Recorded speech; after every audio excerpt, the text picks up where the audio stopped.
طيبا كما أمر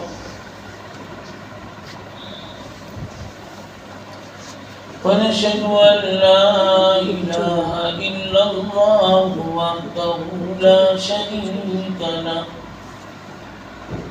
ونشهد أن سيدنا ونبينا ومولانا محمدا عبده ورسوله صلى الله تعالى عليه وعلى آله وأصحابه وبارك وسلم تسليما كثيرا كثيرا. أما بعد فقد قال الله تعالى: فأعوذ بالله من الشيطان الرجيم. بسم الله الرحمن الرحيم. وإذ قال موسى لفتاه لا أبرح حتى أبلغ مجمع البحرين أو أمضي حقبا فلما بلغ مجمع البحرين أو أمضي حقبا فانطلقا حتى إذا ركبا في السفينة خرقها لتغرق أهلها لقد جئت شيئا إمرا. قال ألم أقل لك إنك لن تستطيع معي صبرا. قال إن سألتك عن شيء بعدها فلا تصاحبني قد بلغت من لدني عذرا. صدق الله العظيم وصدق رسوله النبي الكريم ونحن على ذلك لمن الشاهدين والشاكرين والحمد لله رب العالمين.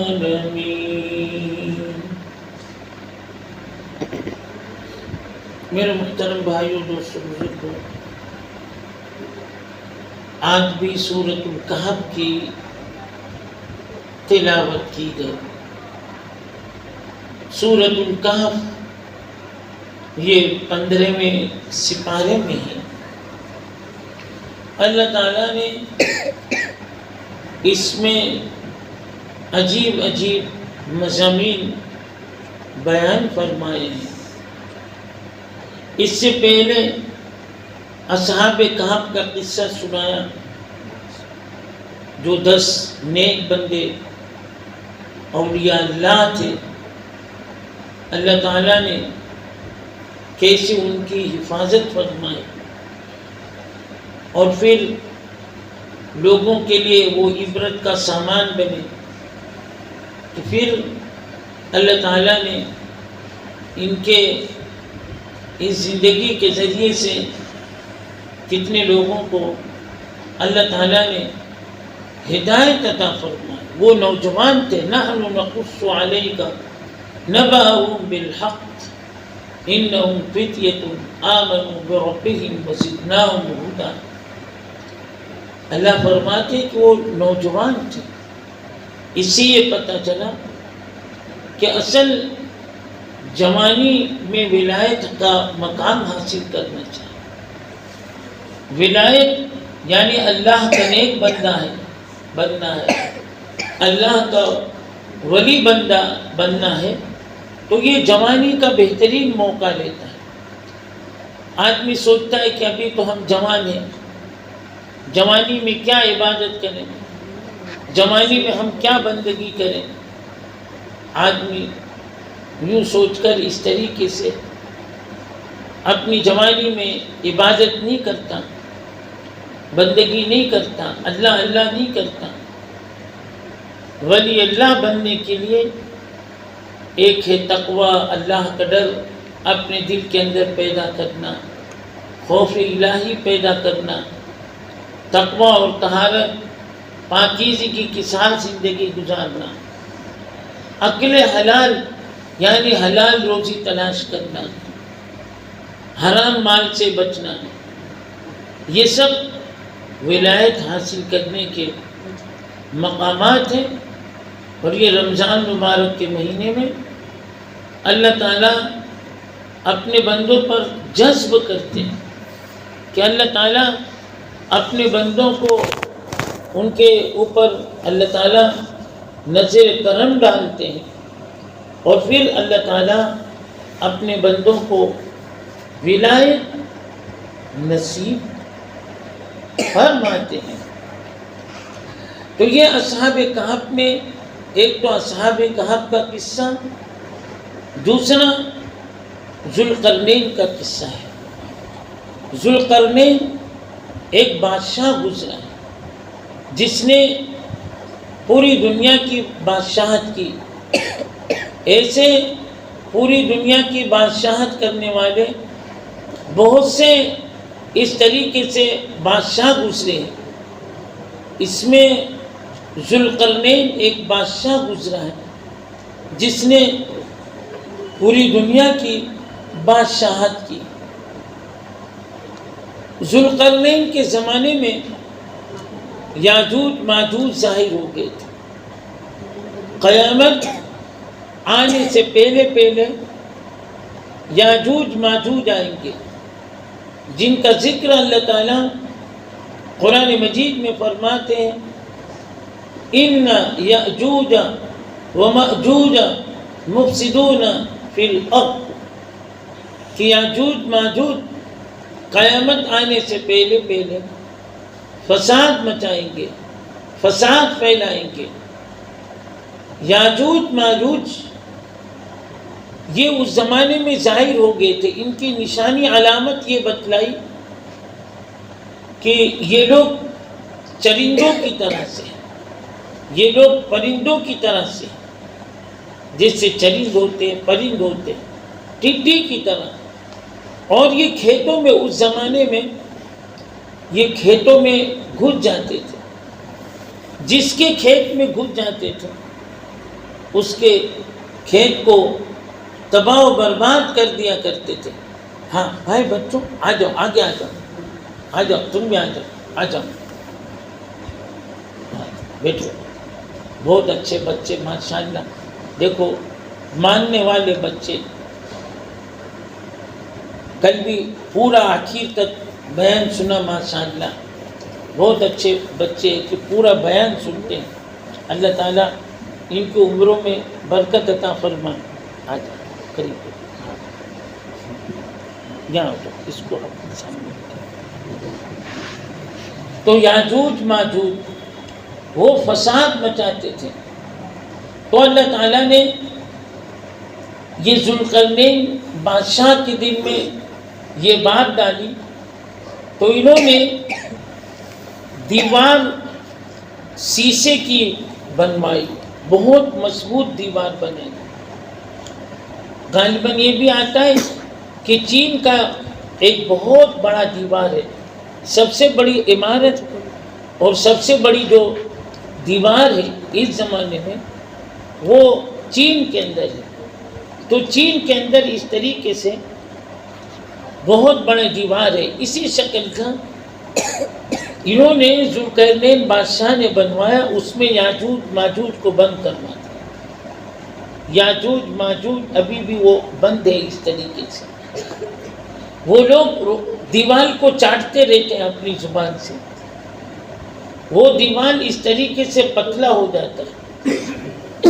روایت میں آتا ہے کہ چاٹتے چاٹتے جب وہ رات ہوتی ہے تو یہ سمجھ کر چھوڑ دیتے ہیں کہ کل تو یہ پورا ہو جائے گا، اب اس کو نہیں چاٹنا چاہیے، بس چھوڑ دیتے۔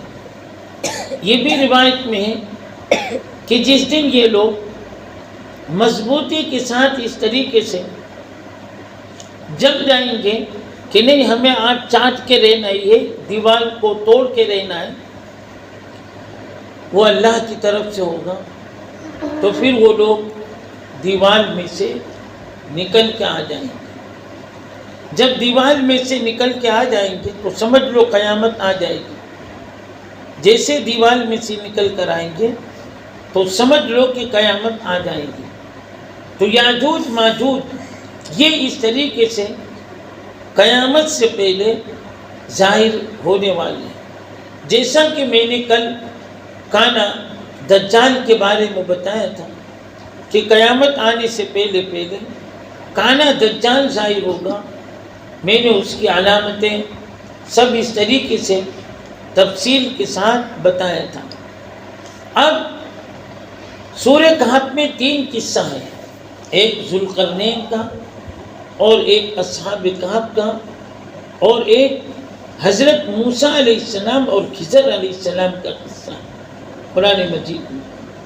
حضرت موسیٰ علیہ السلام اور خضر علیہ السلام، ایسے حضرت موسیٰ علیہ السلام کا قصہ قرآن مجید میں تقریباً ہر پارے میں آیا ہے، صرف 2 پارے کے علاوہ۔ باقی حضرت موسیٰ علیہ السلام کا تذکرہ اللہ تعالیٰ نے قرآن مجید کی ہر پارے میں ذکر کھیل کیا۔ موسیٰ علیہ السلام بڑے اولو العزم پیغمبروں میں سے ہیں، ان کا بہت اونچا مقام ہے اور بہت اونچے مقام پر یہ فیض ہے۔ حضرت موسیٰ علیہ السلام کا کئی قصہ میں عرض کر چکا ہوں۔ ایک تو ان کا قصہ ان کے نبوت ملنے کا اور ان کا حضرت شعیب علیہ السلام کی بیٹی سے نکاح ہونے کا، اس طریقے سے ان کا تذکرہ کیا۔ اسی طریقے سے حضرت موسیٰ علیہ السلام اور بنی اسرائیل کا تذکرہ کیا۔ بنی اسرائیل جو حضرت موسیٰ علیہ السلام کی قوم تھی، حضرت کو بار بار اس طریقے سے ستایا۔ حضرت موسیٰ علیہ السلام ان کے حق میں دعائیں خیر کرتے رہے، دعا مانگتے رہے اور ان کو سمجھاتے رہے۔ ایک مرتبہ تو حضرت موسیٰ علیہ السلام نے کہا کہ آج تو ہمیں فرعون سے مقابلے کرنے کے لیے جانا ہے، جہاد کے لیے جانا ہے۔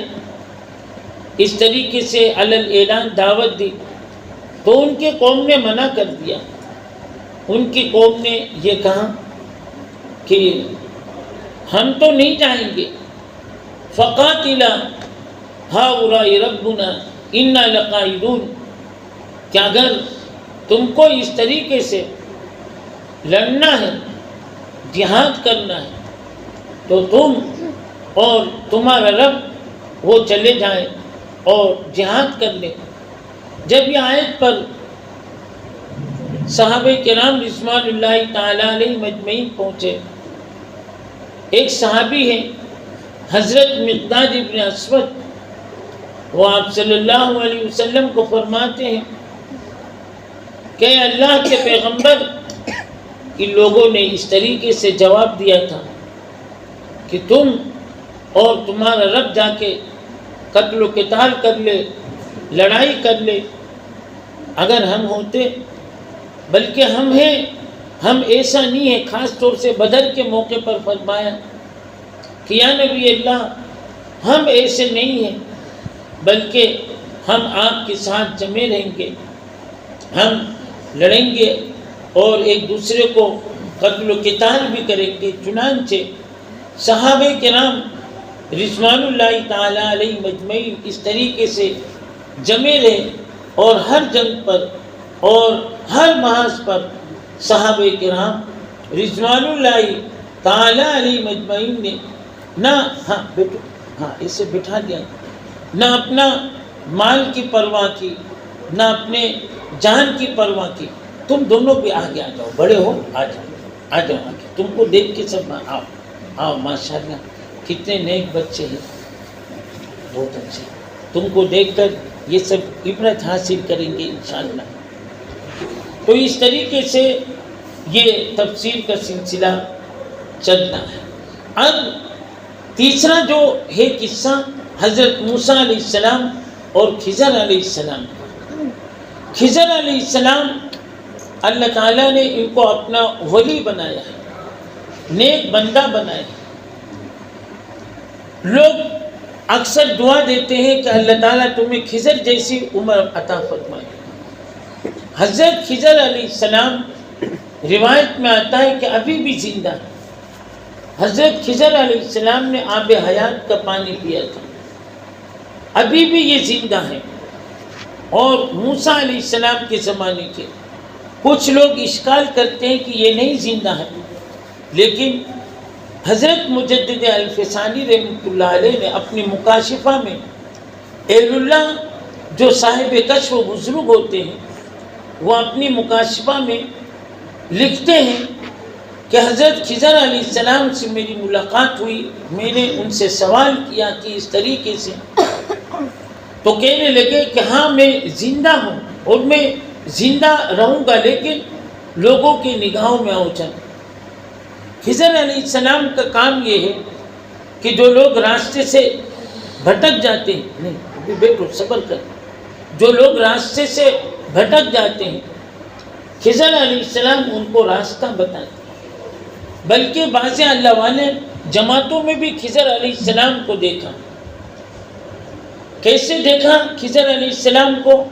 بعضی مرتبہ جماعت آتی ہے، اس کو کوئی گشت کرانے والا نہیں ہوتا، کوئی ملاقات کرانے والا نہیں ہوتا، تو کئی جماعتوں کے ساتھ اس طریقے سے پوری بستی میں ٹھہرایا اور ملایا سب سے.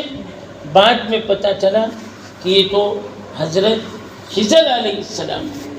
تو خضر علیہ السلام ابھی بھی زندہ ہے. ان کا کام کیا ہے؟ ان کا کام یہ ہے کہ بھٹکے ہوئے کو راستہ بتلانا. جو لوگ صحرا میں یا جو لوگ جنگلوں میں اس طریقے سے گم ہو جاتے ہیں یا کسی کو کوئی مدد کی ضرورت ہوتی ہے تو حضرت خضر علیہ السلام چھپ کر آتے ہیں اور ان کی اس طریقے سے مدد فرماتے ہیں، ان کی اس طریقے سے نصرت فرماتے ہیں. تو ایک مرتبہ حضرت موسیٰ علیہ السلام اس طریقے سے ایسے ہی بیٹھے ہوئے تھے، تو ایک مرتبہ کچھ لوگ آئے اور ان سے سوال کیا موسیٰ علیہ السلام سے کہ اس وقت دنیا میں سب سے بڑا عالم کون ہے؟ دنیا میں سب سے بڑا عالم کون ہے؟ دیکھو، جو لوگ اصل عالم ہوتے ہیں وہ اپنے آپ کو عالم نہیں کہتے. اگر ان سے کوئی پوچھے کیا آپ سب سے بڑے عالم ہیں کیا، تو وہ منع کر دیں گے کہ نہیں، میں تو جاہل ہوں. یہ ان کی تواضع ہوتی ہے، یہ ان کی کسر شان ہوتی ہے. حضرت موسیٰ علیہ السلام سے جب پوچھا گیا تو حسن اتفاق کوئی ایسا معاملہ تھا کہ حضرت موسیٰ علیہ السلام یا کچھ اللہ کی طرف سے آزمائش تھی. حضرت موسیٰ علیہ السلام نے کہا کہ اس وقت دنیا میں سب سے بڑا عالم میں ہوں اس وقت، اور کہنے کا حق تھا چونکہ یہ نبی تھے اور بڑے نبیوں میں ان کا مقام ہے، اس لیے کہہ دیا، کوئی ناجائز نہیں. لیکن انہوں نے جیسے کہا کہ میں سب سے بڑا عالم ہوں تو اب اللہ کی طرف سے آزمائش شروع ہو گئی. اللہ نے فرمایا کہ تم نے کیوں ایسا کیا، تم سے بھی بڑے عالم ہیں. تو حضرت موسیٰ علیہ السلام نے عرض کیا باری تعالیٰ، میں اس بڑے عالم سے میں ملنا چاہتا ہوں، میں ملاقات کرنا چاہتا ہوں، کوئی انتظام ہو جائے میں ملاقات کرتا ہوں. تو حضرت موسیٰ علیہ السلام نے اللہ سے طلب کیا اور اس طریقے سے اللہ سے جیسے عرض کیا تو پھر اس کو آگے لے لو، بیٹھ جائے گا، اس کو بلا لو، ہاں اور دو یہاں لے لو، لے لو اس کو، یہاں لے لو، یہ پورے سب کرنا، بس اب یہاں سے یہ اٹھے تو پکڑ لینا ہے، اس کو جانے نکل بس، اس کی سب بستی نکل جاتی بس، چلو کھیل، ہاں بیٹھے رہو، ابھی بعد میں تجھے چاکلیٹ بھی دیں گے، ہاں۔ تو اس طریقے سے حضرت موسیٰ علیہ السلام نے جیسے درخواست کی کہ میں اس سے ملاقات کرنا چاہتا ہوں، تو پھر اللہ تعالیٰ نے انتظام فرمایا۔ حضرت موسیٰ علیہ السلام کے ایک بھائی تھے شمعون علیہ السلام، ان کو ساتھ میں لیا۔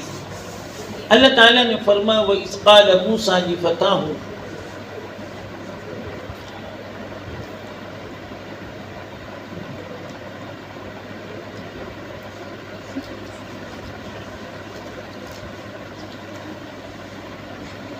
وَإِذْ قَالَ مُوسَىٰ لِفَتَاهُ لَا أَبْرَحُ حَتَّىٰ أَبْلُغَ مَجْمَعَ الْبَحْرَيْنِ أَوْ أَمْضِيَ حُقُبًا، کہ میرے پیارے پیغمبر اس طریقے سے آپ سفر کرنا شروع کر دیجیے۔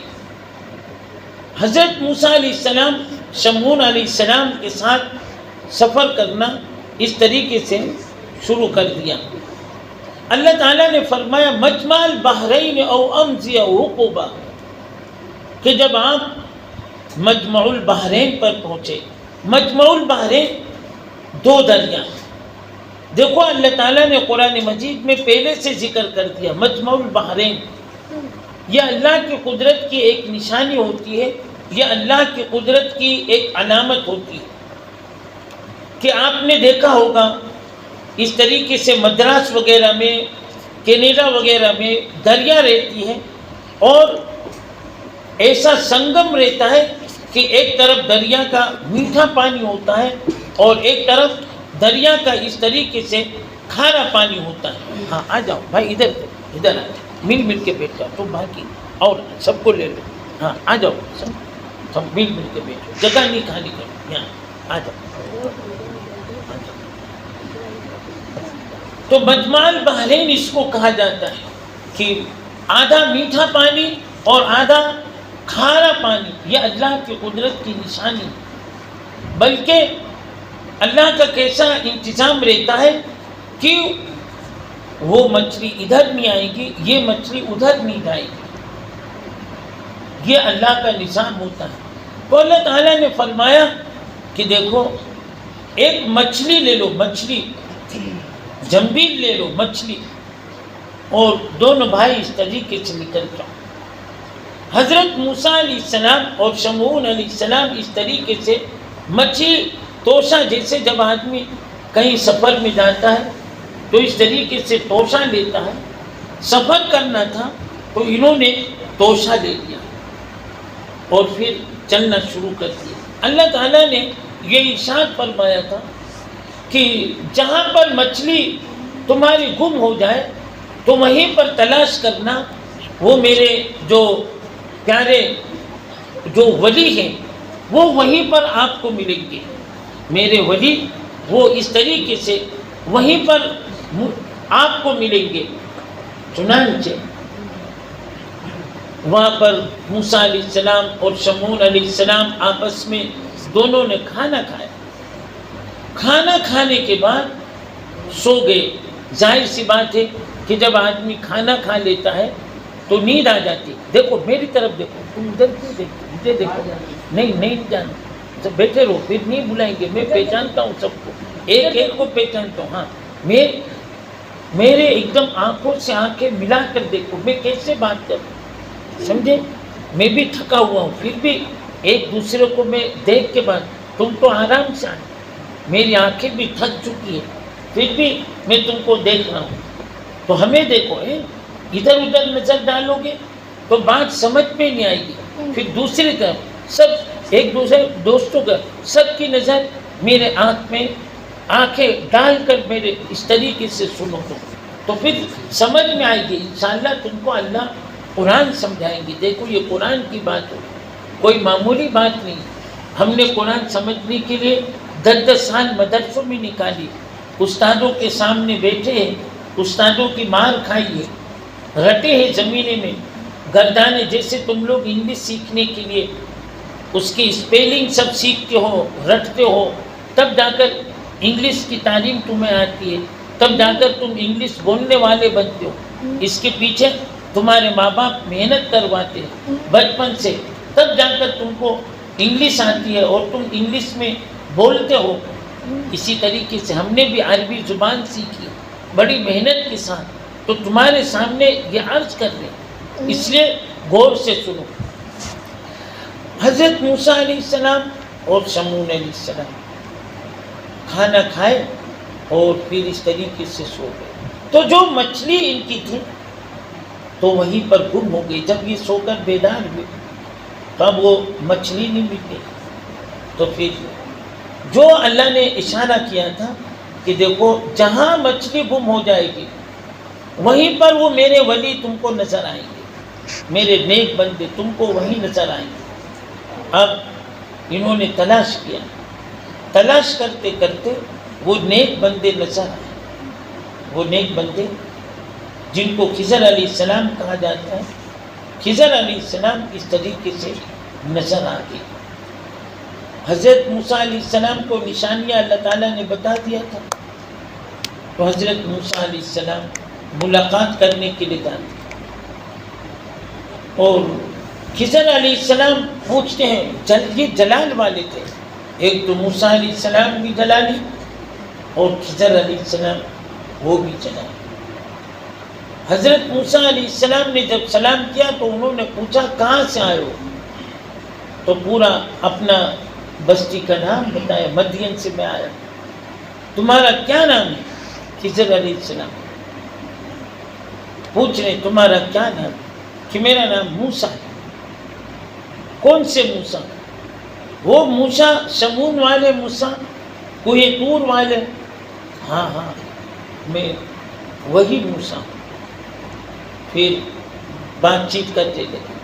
بات چیت کرتے کرتے حضرت موسیٰ علیہ السلام نے کہا کہ مجھے آپ کے ساتھ تھوڑے دن رہنا ہے اور آپ کے ساتھ سفر بھی کرنا ہے. حضرت خضر علیہ السلام نے کہا کہ دیکھو تم میرے ساتھ اس طریقے سے نہیں رہ سکتے اور تم میرے ساتھ سفر بھی نہیں کر سکتے اور میرے ساتھ تم صبر بھی نہیں کر سکتے.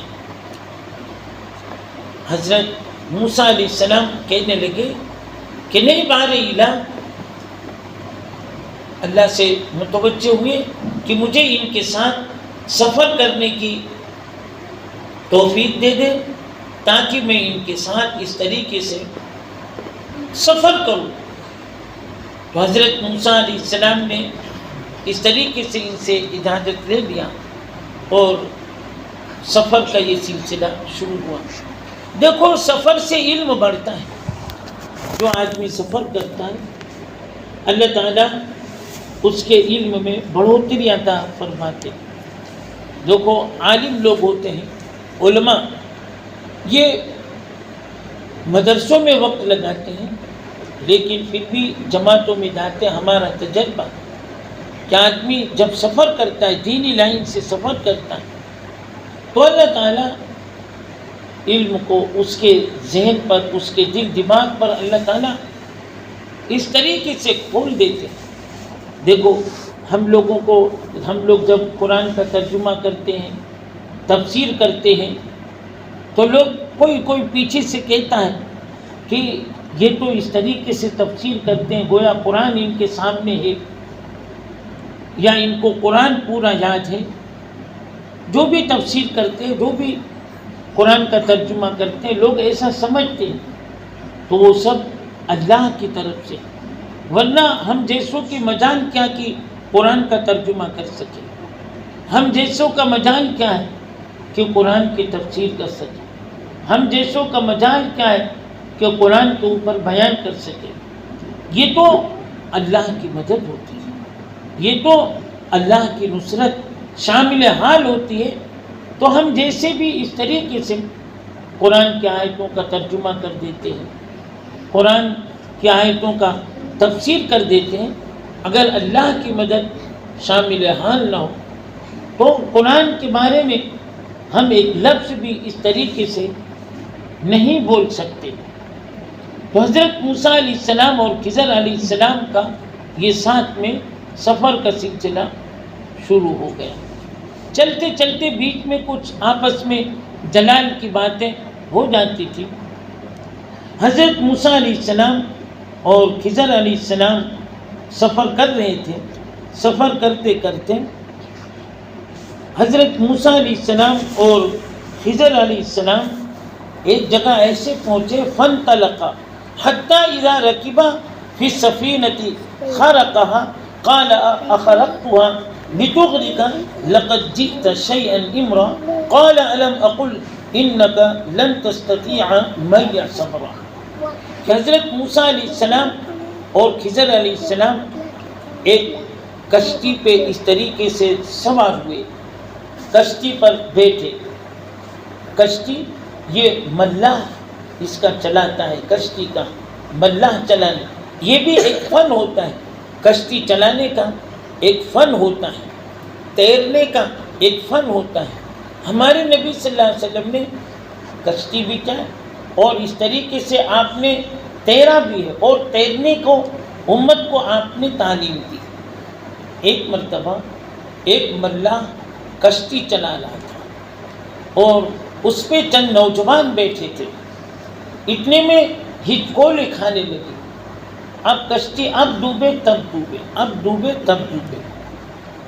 تو جو ملاح تھے انہوں نے کہا کہ کاش آپ لوگ کشتی اگر چلانے سیکھ گئے ہوتے تو آج تمہارا یہ معاملہ نہ بنتا, تو معافیت کے ساتھ اس طریقے سے پار ہو جاتے. لیکن تم لوگوں نے سیکھا نہیں. اصل وہ مذاق اڑا رہے تھے. جوان اکثر بوڑھوں کی مذاق اڑاتے ہیں, کبھی بھی ایسا نہیں کرنا چاہیے. بوڑھوں کی مذاق جو اڑاتے ہیں ان بچوں کو بھی جاننا چاہیے, ان بچوں کو بھی سمجھنا چاہیے کہ ایک دن وہ بھی بوڑھے ہونے والے. لوگ بوڑھوں کو کہتے ہیں کہ یہ سٹھیا گئے اور ان کا دماغ نہیں چلتا, اور ہوتا بھی ہے. ضعیفی میں ہم نے دیکھا ہمارے استادوں کو ابھی بھی ہے, بیچارے حافظ ہے لیکن تراویح نہیں سنا سکتے, قرآن یادداشت کی کمی ہو جاتی. جیسے ایک عمر ہو جاتی ہے, بڑھاپا آ جاتا ہے تو یادداشت ختم ہو جاتی ہے, اور جسم میں وہ جو طاقت ہوتی ہے, قوت ہوتی ہے, اس کی بھی کمی آ جاتی ہے. آدمی کہنے کو کیا کہہ جاتا ہے. بوڑھے لوگ آپ دیکھتے ہوں گے کہ ایک ان کی جوانی کا وقت تھا اور ایک بڑھاپے کا وقت آ گیا, تو اب بڑھاپے میں وہ ان کے اندر طاقت اور قوت نہیں ہوتی, اور ان کے اندر وہ اس طریقے سے صلاحیت نہیں ہوتی. تو اس طریقے سے بوڑھے کے مذاق اڑا رہے تھے.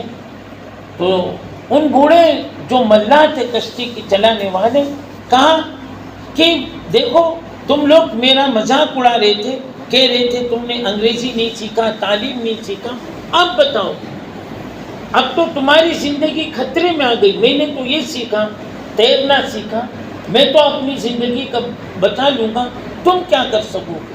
تو نوجوان ان کے اندر پھر پسماندگی ہوئی اور انہوں نے ندامت کیا, کیا ایسا نہیں ہونا چاہیے, کچھ نہ کچھ سیکھنا چاہیے.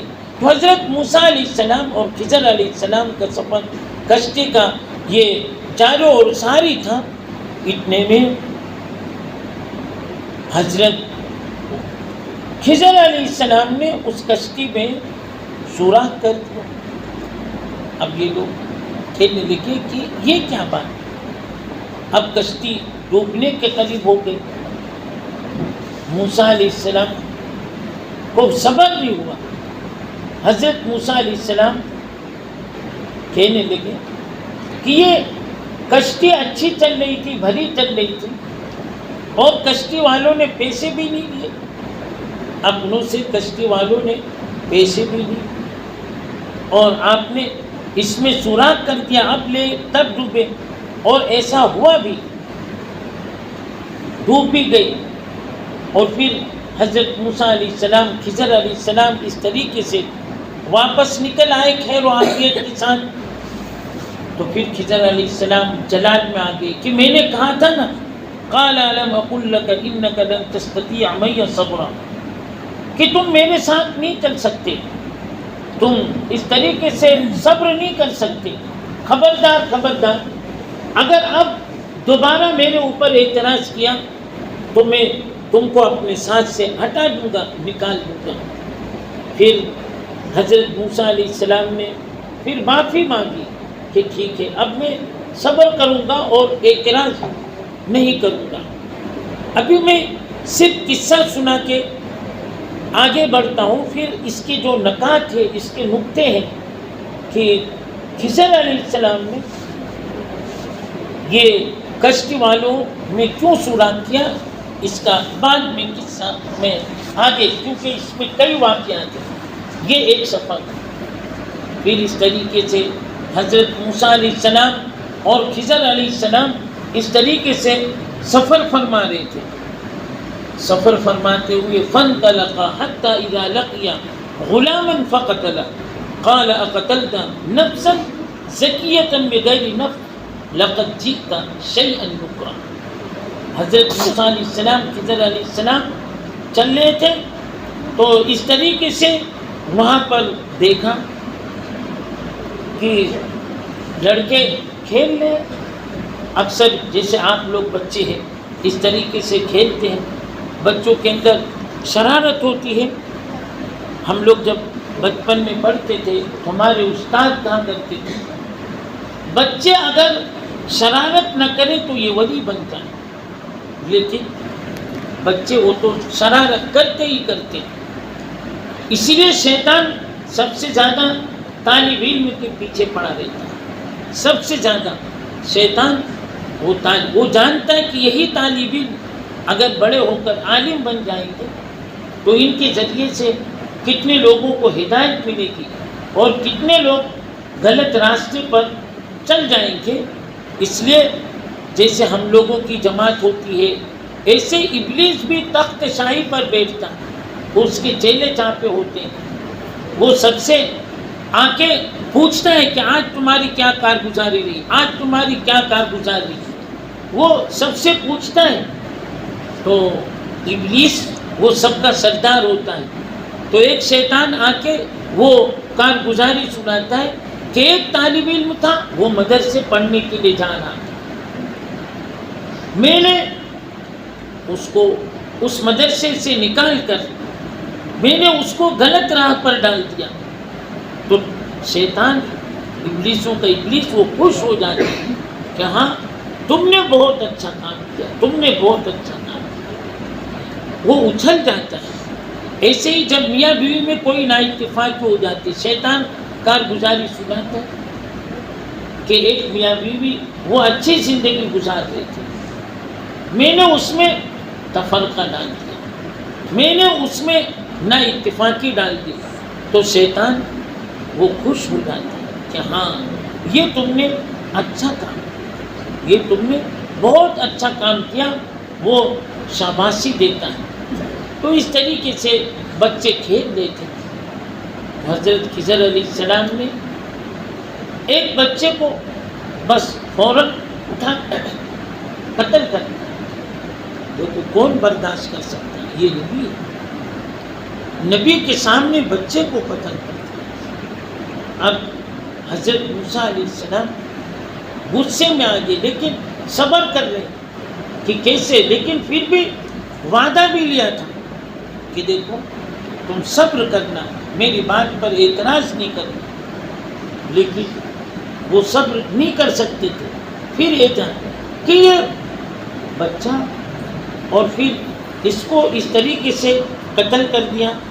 پھر خضر علیہ السلام نے کہا دیکھو میں پہلے ہی کہا تھا نا کہ تم میرے ساتھ نہیں چل سکتے، پھر بھی تم چل گئے، نہیں اب میں نہیں چل، میں الگ ہو جاتا ہوں۔ پھر موسیٰ علیہ السلام نے اس طریقے سے معافی اور پھر اس طریقے سے ایک ساتھ میں چل گئے۔ چلتے چلتے حضرت موسیٰ علیہ السلام اور خضر علیہ السلام کا یہ سلسلے سفر شروع تھا. فانطلقا حتى اذا اتيا اهل قرية استطعما اهلها فابوا ان يضيفوهما فوجدا فيها جدارا يريد ان ينقض فاقاما قال لو شئت لاتخذت عليه اجرا. حضرت موسیٰ علیہ السلام اور خضر علیہ السلام ایک بستی کے اندر پہنچے. ایک بستی کے اندر پہنچے تو بستی والوں نے کھانا نہیں کھلایا. بستی والوں نے کھانا نہیں کھلایا، لیکن ان بستی والوں کے دیوار کو صحیح کرا دیا.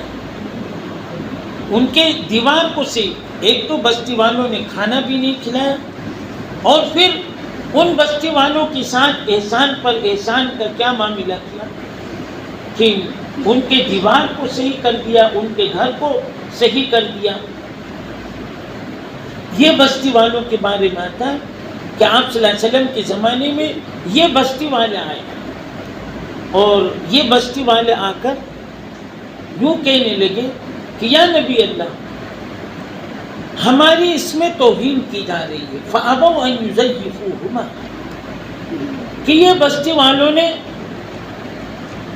وہ پیغمبر موسیٰ علیہ السلام اور خضر علیہ السلام کو کھانا نہیں کھلایا، ہماری توہین کی جا رہی ہے. یا نبی اللہ، ہم سب پوری بستی والے گئے تھے، آپ کے پاس آئے ہوئے تھے، تو آپ ہماری عزت بڑھانے کے بیٹھو بیٹھو اس کو بیٹھو نہیں بیٹھو بیٹھو جانے کا نہیں. یا نبی اللہ، آپ ہمارے لیے ایسا کریں کہ یہ جو فابو ہے، ایک نقطہ فابو کے بجائے اور ایک نقطہ اور بڑھا دیجیے، فاتو رکھ دیجیے. دیکھو عربی کا یہ کمال ہوتا ہے، ایک ایک نقطے میں کتنا فرق ہوتا ہے. عربی زبان کے اندر اللہ تعالیٰ نے ایک کمال رکھا کہ صرف ایک نقطے سے اگر ایک نقطہ اور رکھتے فاتو، تو اس کا مطلب کہ بستی والوں نے کھانا کھلایا، اور فابو کے معنی یہ کہ بستی والوں نے کھانا نہیں کھلایا. تو آپ صلی اللہ علیہ وسلم نے مسکرایا، اور آپ نے مسکرا کر یہ ارشاد فرمایا کہ بھائی، میرے اندر قرآن کے اندر تحریف کرنے کی، ادلنے بدلنے کی مجھے اجازت نہیں ہے. ادلنے بدل میں قرآن کے ایک نقطے میں بھی تبدیلی نہیں کر سکتا. یہی وجہ ہے کہ آج بھی تورات انجیل ہو تو بدل دیا گیا، لیکن قرآن مجید ان کے ایک حرف کو، ایک نقطے کو بھی، جو آپ صلی اللہ علیہ وسلم کے زمانے میں جیسا قرآن تھا 1400 سال کے بعد بھی یہ قرآن اسے بہت سے لوگوں نے، خاص طور سے امریکہ والوں نے کتنے قرآن لکھے، کتنے اس طریقے سے قرآن لکھے، لیکن فوراً پکڑ میں آ جاتا. آج بھی نیٹ کا زمانہ ہے، سائنس کا زمانہ ہے، جیسے کوئی قرآن غلط لکھتا ہے، بعض مرتبہ چھاپنے والے بھی تھوڑا تھوڑا اس میں تبدیل کرتے ہیں، لیکن وہ فوراً سامنے آ جاتا ہے کہ قرآن میں تحریف کی گئی ہے یا قرآن کے نقطے میں کچھ کمی کوتاہی کی گئی ہے. فوراً سمجھ میں آ جاتا ہے، اور فوراً حکومتیں اس کے اوپر ایکشن لیتی ہے، اور فوراً ان کی پکڑ دھکڑ اس طریقے سے شروع ہو جاتی ہے. تو آپ صلی اللہ علیہ وسلم نے منع فرمایا، بھائی ہم ایسا نہیں کر سکتے. تو بستی والے اس طریقے سے واپس چلے گئے. اب یہ 3 واقعے میں نے آپ کے سامنے قرآن کی آیتوں کے حوالے سے بیان کیے. سب سے پہلے حضرت موسیٰ علیہ السلام اور خضر علیہ السلام جو ساتھ میں چل رہے تھے، وہ جو کشتی میں سوراخ کر دیا تھا، چھید کر دیا تھا، حضرت موسیٰ علیہ السلام نے بتایا کہ اصل کیا بات ہے. تو خضر علیہ السلام نے یہ ارشاد فرمایا کہ بات دراصل یہ ہے کہ یہ جو کشتی والے تھے، یہ دوسری بستی میں ڈاکہ ڈالنے کے لیے جا رہے تھے. اصل یہ تکوینی علوم اللہ تعالیٰ نے خضر علیہ السلام کو عطا. تکوینی علوم ایک ہے ظاہری علم، ایک ہے تکوینی کہ اللہ کیا چاہتے ہیں، بظاہر ہمارے دیکھنے میں کچھ اور ہوتا ہے اور اس میں اللہ کی مصلحت کچھ اور ہوتی ہے۔ یہ علم اللہ تعالیٰ نے حضرت خضر علیہ السلام کو عطا فرمایا تھا۔ تو خضر علیہ السلام نے بتایا کہ بات دراصل یہ ہے کہ وہ لوگ ڈاکہ ڈالنے کے لیے جا رہے تھے، اس کے لیے ان کو راستے ہی میں ڈبا دیا۔ پھر وہ جو بچے کو اس طریقے سے قتل کر دیا، تو بتایا کہ وہ بچہ بڑا ہو کر اپنے والدین کی نافرمان بننے والا تھا، اپنے والدین کو ستانے والا وہ بننے والا تھا۔ بعض بچے ایسے ہوتے کہ ماں باپ کو ستاتے، ماں باپ کو دکھ پہنچاتے، ماں باپ کو رنج پہنچاتے۔ آج کی کتنے ایسے اولادیں ماں باپ کو قتل بھی کر دیتے، کتنے ایسے بلاول میں کئی اس قسم کے کہ ماں باپ کو اس طریقے سے قتل کر دیا، ماں کے قاتل ملیں گے، باپ کے قاتل ملیں گے، اس طریقے سے۔ تو خضر علیہ السلام نے یہ بتایا کہ اصل یہ اپنے ماں باپ کا یہ نافرمان بننے والا تھا، اس لیے اس کو قتل کر دیا گیا۔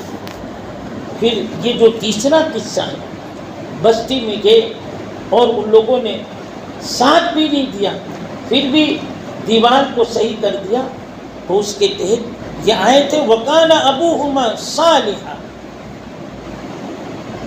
بتایا کہ یہ جو بچے ہیں وہ تو بچے وَأَمَّا الْجِدَارُ يَتِيمَيْنِ، دو بچے تھے، یتیم تھے، تو ان کو اچھے طریقے سے انداز سے پیش آئے اور ان کے لیے گھر بنا دیا، دیوار کو صحیح کر دیا۔ کیا بات ہے؟ وَقَانَ أَبُوهُمَا صَالِحًا، کہ ان کے ماں باپ صالح تھے، نیک تھے، اس لیے ان کے بچوں کا مکان بنا دیا گیا۔ یہ تکوینی لمبا چوڑا وقت ختم ہو گیا، کاش آپ جلدی آتے تو پورا تفصیل سے آپ کے سامنے سب باتیں آتی۔ جب یہ واقعہ ختم ہوا تو آپ صلی اللہ علیہ وسلم حضرت موسیٰ علیہ السلام کا نام لے کر آپ نے ارشاد فرمایا کاش حضرت موسیٰ علیہ السلام نبی ہے، پیغمبر ہے، تھوڑا صبر کر لیے ہوتے تو اور زیادہ ہم کو معلومات حاصل ہوتی، لیکن موسیٰ علیہ السلام اس طریقے سے صبر نہیں کر سکے، اس لیے ہمیں زیادہ یہ علم حاصل نہیں ہو سکا۔ تو یہ میں نے ایک آپ کے سامنے جھلک پیش کی ہے۔ آپ قرآن کا مطالعہ کریں، آپ اس طریقے سے قرآن کا ترجمہ دیکھیں، قرآن کی علم حاصل کریں، قرآن سے قریب ہوں۔ اللہ تعالیٰ آپ کے آنا اور اتنے رات تک جاگنا اللہ تعالیٰ اس طریقے سے قبول فرمائے، اور ہم سب کو بھی اس طریقے سے ان دینی مجلسوں میں بار بار پڑھیں گے، توفیق عطا فرمائے۔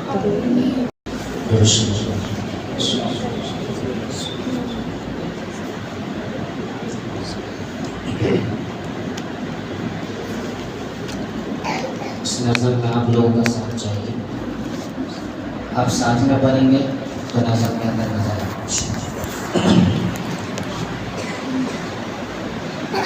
عشق کے رنگ میں رنگ جاؤ میرے یار، عشق کے رنگ میں رنگ جاؤ میرے یار، عشق کے رنگ میں رنگ جائے جب افکار تو کھلتے ہیں غلاموں پہ وہ اسرار کے رہتے ہیں وہ توصیف ثنائے شہ ابرار میں ہر لحظہ وہ ہر بار، عشق کے رنگ میں رنگ جائے جب افکار تو کھلتے ہیں غلاموں پہ وہ اسرار کے رہتے ہیں وہ توصیف ثنائے شہ ابرار میں ہر لحظہ وہ ہر بار، ورنہ وہ سیدی علی نسبی ہاں وہی امی لکبی ہاشمی مطلبی عربی یوں کرشی یوں مدنی اور کہاں ہم سے گناہگار عشق کے رنگ میں رنگ جاؤ میرے یار عشق کے رنگ میں رنگ جاؤ میرے یار آرزو یہ ہے کہ وہ قلب معطر و مطہر و منور و مجلا و مصفا در اعلیٰ جو نظر آئے کہیں جلوہ روئے شہ ابرار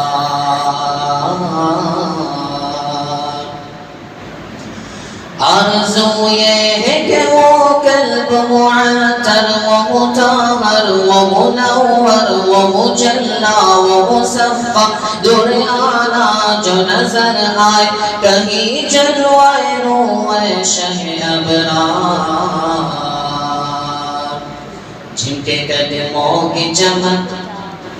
جن کے قدموں کی چمک چاند ستاروں میں نظر آئے جدھر سے وہ گزر جائے وہی راہ چمک جائے دمک جائے مہک جائے بنے رونق گلزار عشق کے رنگ میں رنگ جاؤ میرے یار عشق کے رنگ میں رنگ جاؤ میرے یار عشق کے رنگ میں رنگ جاؤ میرے یار سن لو خوشبو یہ سوئے محمد وہ سیاہ زلف نہیں جس سے مقابل یہ بنفشہ یہ سیوطی یہ چمیلی یہ گل لال و چمپا کا نکھار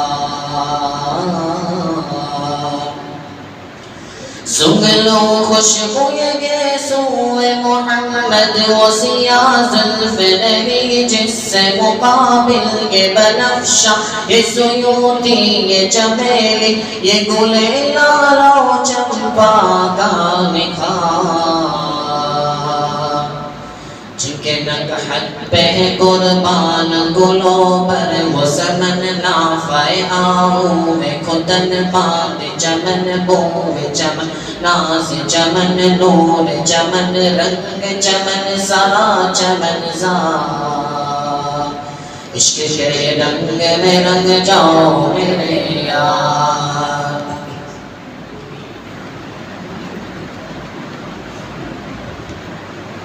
عشق کے رنگ میں رنگ جاؤ میرے یار ورفعنا لك ذکرک کہ اس ایک آیت توصیف کی توصیف میں تفسیر میں تشریح میں توضیح میں تضمین میں ہر عہد کی شامل ہے زبان ورفعنا لك ذکرک کہ اس ایک آیت توصیف کی توصیف میں تفسیر میں تشریح میں توضیح میں تضمین میں عہد کی شامل ہے زبان عشق کے رنگ میں رنگ جاؤ میرے یار عشق کے رنگ میں رنگ جاؤ میرے یار عشق کے رنگ میں رنگ جائے مہاجر ہو کے پختون بلوچی ہو کے پنجابی وہ سندھی وہ بنگالی کہ وہ ہندی کسی خطے کی قبیلے کی زبان اس سے نہیں کوئی سروکار عشق کے رنگ میں رنگ جائے مہاجر ہو کے پختون ہو بلوچی ہو کے پنجابی ہو سندھی کے بنگالی ہو کے ہندی کسی خطے کی قبیلے کی زبان اس سے نہیں کوئی سروکار جمائے عشق محمد جو پہن لیتا ہے ہر خار کو وہ پھول بنا لیتا ہے دنیا کو جھکا دیتا ہے کرتا ہے زمانے کو محبت کا شکار عشق کے رنگ میں رنگ جاؤ میرے یار میں رکھ جاؤ میرے یار اے ادیب میں یوں ہی الفاظ کے انبار سے ہم کھیلتے رہ جائیں مگر حق کی ثنا گوئی ادا بھی نہ کر پائے جذبات قدم و فکر و خیال اے ادیب میں یوں ہی الفاظ کے انبار سے ہم کھیلتے رہ جائیں مگر حق کی ثنا گوئی ادا پھر بھی نہ کر پائے جذبات کرم و فکر و خیال ان کی مدحت تو ملائک کا وظیفہ ہے صحابہ کا طریقہ ہے عبادت کا سلیقہ ہے خالق کا پسندیدہ ہے قرآن کا ہے اس میں شعار عشق کے رنگ میں رنگ جاؤ میرے یار عشق کے رنگ میں رنگ جاؤ میرے یار السلام علیکم وعلیکم السلام. یہ ایک مراقبہ ہے.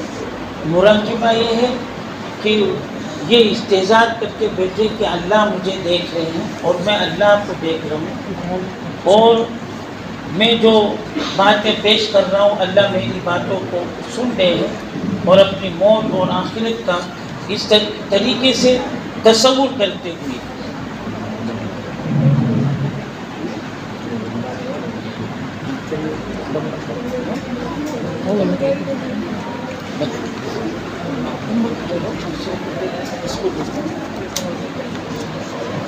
اس استعزاز کے ساتھ یہ مراقبہ ہے.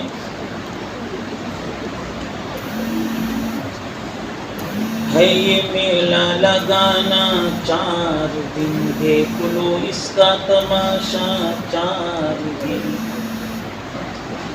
کیا کرو گے قصر عالی شان کو جبکہ اس میں رہنا ہے 4 دن مومنہ ذکر خدا بس یار کر ذکر کن ذکر کن ذکر کن اللہ اللہ اللہ اللہ کیسا تیرا نام ہے اللہ اللہ تیرا کیسا نام ہے انما المؤمنون الذین اذا ذکر اللہ وجلت قلوبهم اللہ اللہ تیرا کیسا نام ہے مومنہ ذکر خدا بس یار کن اللہ اللہ اللہ اللہ نہ غرض نہ کسی نہ واسطہ مجھے کام اپنے ہی کام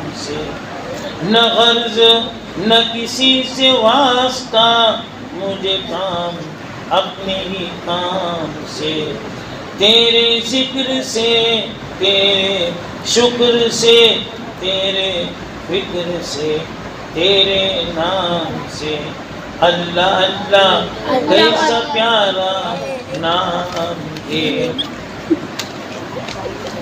وَاذْكُرِ اسْمَ رَبِّكَ وَتَبَتَّلْ إِلَيْهِ تَبْتِيلًا وَاذْكُرِ اسْمَ رَبِّكَ وَتَبَتَّلْ إِلَيْهِ تَبْتِيلًا اللہ اللہ کیسا پیارا نام ہے اللہ اللہ غفلت میں کیا میری یاد مجھے یاد نہ آیا تیری یاد میں مجھے آسنا نماز میں میرے وہ سجدے ادا ہوں جو قضا ہوئے تھے نماز میں اللہ اللہ کیسا پیارا نام ہے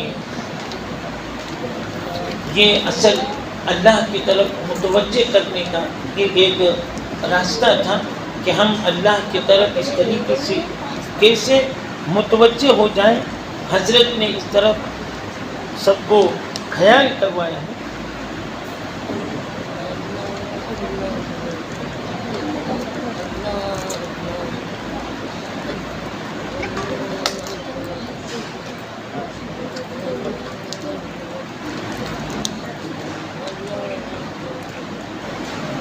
اپنے دامان شفاعت میں چھپائے رکھنا، اپنے دامان شفاعت میں چھپائے رکھنا، میرے سرکار میری بات بنائے رکھنا، آپ کی یاد ستاتی ہے تو رو لیتے ہیں، اپنی یادوں کے ہمیں روگ لگائے رکھنا، اپنے دامان شفاعت میں چھپائے رکھنا، میرے سرکار میری بات نبھائے رکھنا، میں نے مانا کہ گنہگار ہوں برات کہوں، اس گنہگار سے سرکار نبھائے رکھنا، ذرہ خاک کو خورشید بنانے والے، خاک ہوں میں مجھے قدموں میں لگائے رکھنا۔